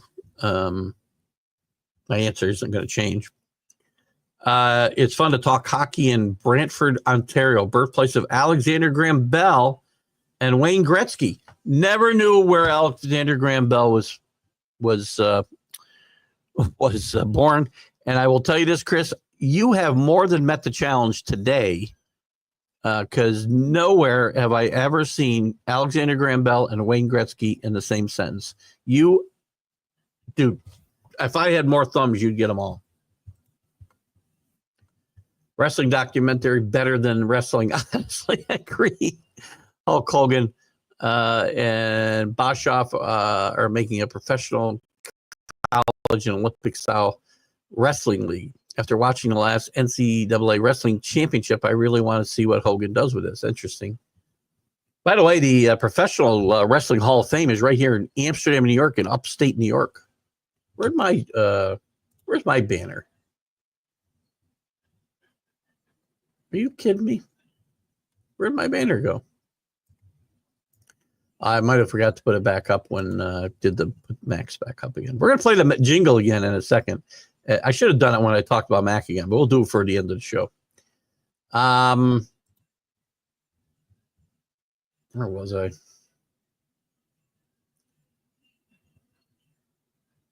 Wow, this is this far away. Oh, I see. I quit picking. Okay. Wrestling documentary. By the way, watch Mickey Rourke had made a comeback movie called The Wrestler. It's a great movie. Great. He might have won an Oscar. I'm not sure. He was nominated. It's a few years old now. It's a great, great movie. AC played hockey in Canada. Are you from Canada, by the way, AC? I don't think this has ever come up. I have played against Barry Melrose coach teams, and I can never cheer for Canada in hockey. Hockey, maybe you weren't. Canadian hockey players have no respect for American hockey players. Pretty sure played Melrose coach for a while in Glens Falls, which is only about, I don't know, an hour, 40 minutes north of me, 30 minutes north of me. Probably 30 minutes I can get to Glens Falls Civic Center from here, I would think. Popovich got to be top 10 in coaching legend. I think he's in the top 4 myself, Matt, but top 10's fine. To me, I've got, in no particular order right now, I would have Phil Jackson 1, although he had the best players. Auerbach 2 also had some of the best players, or maybe the best player. Pat Riley and Pop. Great one. Come here, I need you. That was it should have been. That's a good one. Sure, that one is awesome. Great timing there. My favorite comedy is 50 years old this year. Monty Python Holy Grail. It's just a flesh wound. It's a bloody stump. Some people think my number 1 movie overall, The Princess Bride, is a comedy, but it's much more than that. I would agree with that. I haven't seen The Princess Bride forever. It's a great, great movie. Monty Python and Holy Grail, always will stop and watch that movie. Slapshot's still better. You want Tortorella in Boston. He'll do great for a couple of years. You might even get a Stanley Cup. Bronny will be out of the league in 2. Hello, Tip. How are you, buddy? Good to see you. Catch Michael Tipton's show, The Tipping Point. You can catch that on YouTube and on the Roku channel. Tip, feel free to put your days and times in the comments. I'll be happy to share. Paul Spot, where'd you go, Paul? Mac took a chance on a weird sports radio. I wouldn't say weird. You changed your picture there. You don't look as much like Rip there. Mac took a chance on a weird sports radio guy like me and welcomed me to the national streaming sports family. He was a good man and a great broadcaster. We feel the same way. Tip, I had mentioned on the memorial show that Sonia put together this morning that, you know, I think other than Jack, I came in probably next after Jack. Jack and him were doing the Mac and Jack show for a bunch of months before Linda reached out to me, asked me if I wanted to be a guest, and turned into every Friday, every Sunday, and then later on every Wednesday. And he brought a really eclectic group of people together. I can tell you that for sure. And some of the people that have come along recently, including yourself, Tip, have added a lot to the network, and that's That's a compliment to Mac as well. Yourself, Sonia, James, Bo. So those are just some of the names from, the most recent, the last year or so. Well, Sonia and James might be a bit longer than that, maybe 2 years. And brought a different energy to the show and the shows, and it's been fun doing them with you. So no matter what happens, I hope we can continue to collaborate in some way. And Tip does a great show called The Tipping Point, so check it out. I will play the jingle Mac did for me. They're very cheesy, and I mean that in a loving way. Very cheesy. I'll play it right now while we got 19 people. Who wants to hear this? I'm going to play it again right now. I'm going to play the Mac. Mac did this jingle for me. I rarely use it unless we're trying to have some fun. Keith Engle, the guy with the sports talk show. On the internet, he's the guy that we all know. If you love your sports, he's the guy for you. He has lots of shows on Roku. Keith Engle with the TGI Sports Talk Show. The late, great Mac McGrath. Mac had a great voice, by the way. Mac did a lot of the show intros, including the one you hear all the time. And he had a dream of putting together a streaming sports network, and in my mind, he did a great job there. So thanks, Tip. Put your stuff up. Derek Bogard's last goal came out, a breakaway slap shot. Great play-by call. Bogard bombs away, scores.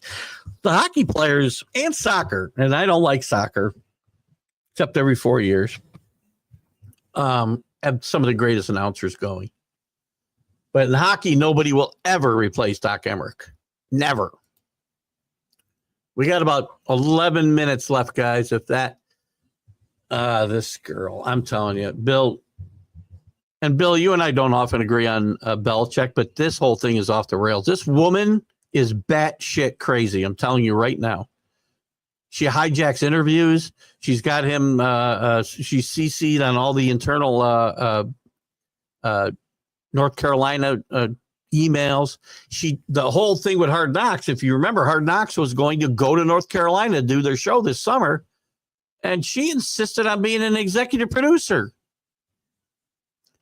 We've seen all kinds of stuff over the last year or so. The Bill Belichick, oh my God, what a predator type attitude. You know who's a predator in this relationship? She is.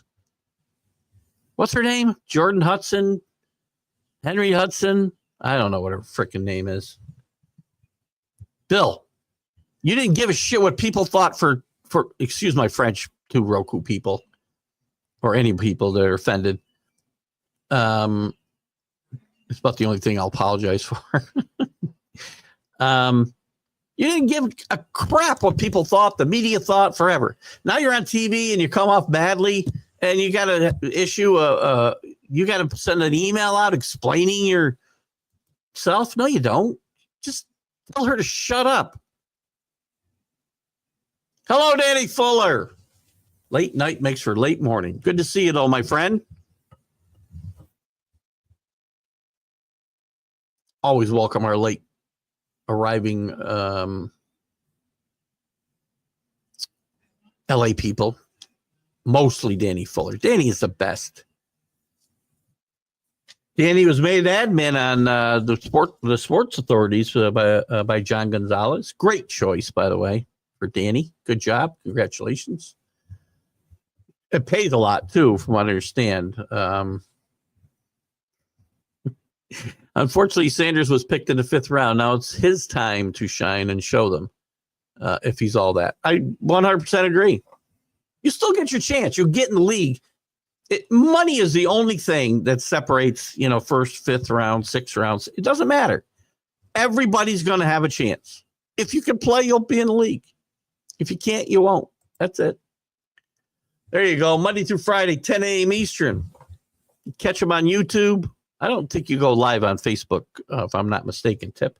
But YouTube and the Roku channel. Tip, I apologize, too, if I screwed up your show on Friday. I had an encore one-on-one with Keith Engle I played because I had other obligations. work-wise, and I'm usually sitting right here at my desk, and I wait for the 9:58 or so, and I stop the Roku feed and let it continue on Facebook. And I didn't do that this week. I apologize profusely, and I would think your show started up right as soon as I did shut it off. If I shut it off at the time, I don't remember. I must have. Or maybe it was already past time. So hopefully your show started up live like mine does here. We should go live at 8:30. I know that I might have had some communication with Sonia, but we go live as soon as they stop the Sunday morning show that we do, that I jump off of to come here. Rip Pick is on YouTube. Well, there it is right there. All right. That's my Rip. That's Rip. Rip's going to have his own show coming this fall. Here's what I dropped on Monday. How much time do we have? Who has been his head coach on another team other than his dad? And has he ever had a real job? I think you might have put it here, too. Of course, he doesn't understand the interview process. Well, that's on his father and him. I tell people all the time, if you're considering a new career, or if you're looking for a job for the first time, or you're looking to make a change mid-career, you don't have to go to just job interviews that you're interested in. Go to as many as you think would help you learn and make yourself better during the interview process. He was not coached up for this part of the process. Belichick is off his rocker, and so is she, by the way. My wife said it best. She seems to be a Svengali when it comes to him. I never would have thought I'd see Bill Belichick acting like this. Bad look. Billy Boy wants Billy Boy is nuts. Well, yeah. So again, as I just said, he's got to take some responsibility. Dodgers on a 7-game streak. Mariners on 6. Rangers have lost 4 in a row. Sorry, Alan. Yankees 576, the lowest among the division leaders. I'm worried about the Yankees, man. Lots of freaking injuries. They've overcome them so far. Judge's hot start. Really good start, as I mentioned Friday. Really good productive efforts by Trent Grisham, who I would never have thought that would happen with, and Luke Weaver, who doesn't even have his best stuff yet. They might be, outside of Judge, the MVPs of his team. Oh, did they move it, Rick? Where'd they go? Why would they move out of the East End of Amsterdam? I'm just kidding. Rick, if you got time before we go, please tell me where it is now. I never went to it. I assumed it was still in Amsterdam. I didn't know why it was in Amsterdam to begin with, quite frankly. Rockies are only 13 games out of the wild card, and that's nice. So by September, there'll be about 68 games, 65 games. So Rockies, as of the other day, were on a 31 win pace. Congratulations to the Rockies. You are a new poster child for most losses in a course of a year. Guys, great show today. I might wrap it up a couple. If you've got a couple comments, you can put it here. I just want to kind of wrap around my comments and comment one more time here. What do you got here? I have no reason to think DJ's got anything left in his tank. It's been 4 years since he had a decent season. He's been hurt and or ineffective the last 3 seasons. Now, he has played, I think, 5 rehab games, hasn't gotten hurt. The fact that that's how low the bar is pretty bad. Now, if DJ can come back and be play against lefties at third base, he's still a good third baseman. If he can split time with Cabrera there, who's not great against lefties, they might have an effective platoon there. But the days of DJ coming in and helping his team every day are over. I love DJ. Don't get me wrong. I love DJ. But He's going to help at third base, play against lefties. Still got a few things. We got a couple minutes left here. There's CA with our dart tourney update or league. PDC European Grand Tour Prix in Germany, free on FanDuel. You work for FanDuel. The flippers, who we thought they were, they go out. You know, they made a series of it, but Denver's just better. Denver's just better, and the Clippers. This is who they are, right? Yeah, we got darts, we got golf, we got can't see that one there. Baseball, popcorn. Nice day for CA. You have a great week too. I'll probably miss most of the shows in May. We'll be on yet another cruise, Scandinavia. Enjoy it. Hope the weather's warm there now. Say hello to our Nordic friends, please. Thank you. Matt, you have a good weekend too. Thanks for coming in. Again, I want to say my best wishes, and I will reshare the National Streaming Sports show this morning that started at 8 and overlaps with the show a little bit. I jumped off there at 8:30 to come over here. I'll reshare that on Facebook, and our thoughts and prayers are with Linda McGrath as we lost our good friend Mac McGrath yesterday after a valiant battle with serious illness, and he fought a brave battle, and it's been going on for a while, and he bounced back every time, and this time the strength wasn't there, and he'll be missed greatly, as we've had a great I told Linda yesterday,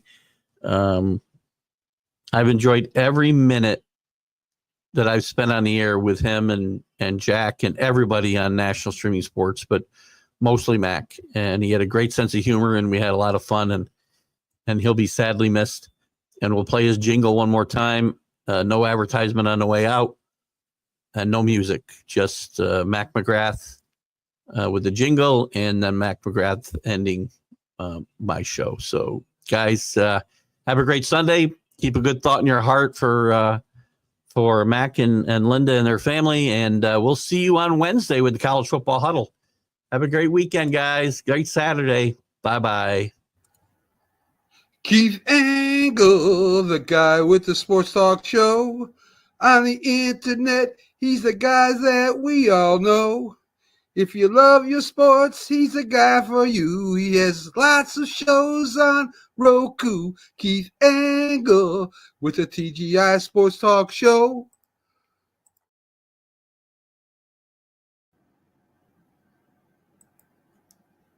You're listening to Keith Engle, the host of TGI Sports Talk on the National Streaming Sports Roku channel.